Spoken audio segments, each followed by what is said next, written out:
سنة 2010 لما قطر فازت بتنظيم كأس العالم حصلت موجة غضب كبيرة جدا في الغرب، وفضلوا كل شوية يطلعوا لها مشكلة، لكن قطر كانت بتحل كل المشاكل على طول.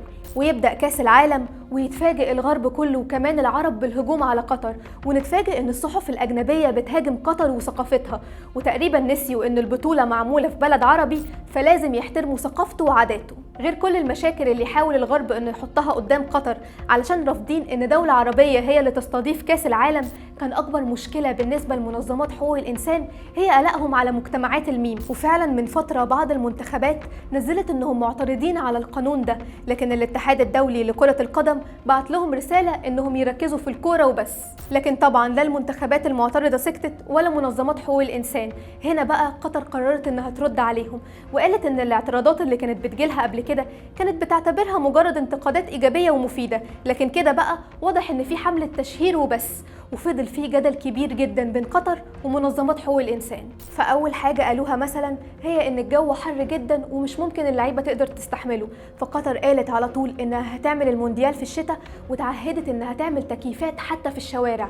وفعلا دلوقتي قطر الشوارع عندها كلها مكيفه. رجعوا قالوا ان قطر دوله صغيره جدا مش ممكن تقدر تستحمل مشجعين كاس العالم، فقطر على طول قامت صارفه مبالغ كبيره جدا علشان تبني طرق وفنادق وملاعب جديده علشان تستحمل كل المشجعين اللي هيجوا. رجعوا قالوا ان البنية التحتية بتاعت قطر ملوثة للبيئة. هنا بقى قطر ردت على الموضوع ده بالذات بكل ثقة، لانها قالت ان الملاعب اللي هي عاملاها قابلة لإعادة التدوير، وحتى كل وسائل النقل بتاعتها بتشتغل بالكهرباء. قطر صرفت اكتر من 220 مليار لتجهيزات البطولة، منهم 7.5 مليار لتجهيزات الملاعب بس، وكل ده بالنسبة للعائد المادي اللي هيرجع لهم ولا اي حاجة. قطر مش هاممها الفلوس اللي هتكسبها من البطولة دي، لكن اللي هاممها بجد هي انها تسوق نفسها للعالم وتعمل تنمية كبيرة لاقتصادها، لكن على المدى البعيد. يعني ببساطة كده ضحت بمكاسب قريبة صغيرة علشان تعمل مكاسب اكبر بكتير في المستقبل. قطر حطت في كل مكان تقريبا احاديث نبوية مترجمة، وعملت كمان كتب بلغات الجمهور المختلفة علشان تعرفهم على العرب والمسلمين بشكل حقيقي.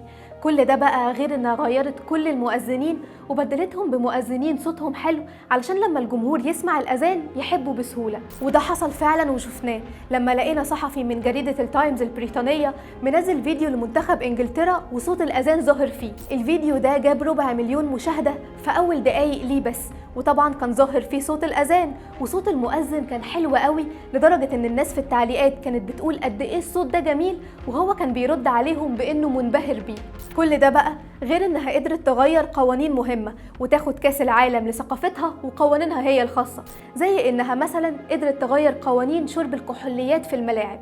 كان في اتفاق مع الاتحاد الدولي لكرة القدم ان يتم بيع المشروبات الكحولية في محيط الملاعب اللي بتستضيف كاس العالم، لكن قطر قدرت انها تغير القانون ده وتمنع ان يكون في مشروبات كحولية في الملاعب او المحيط بتاعها.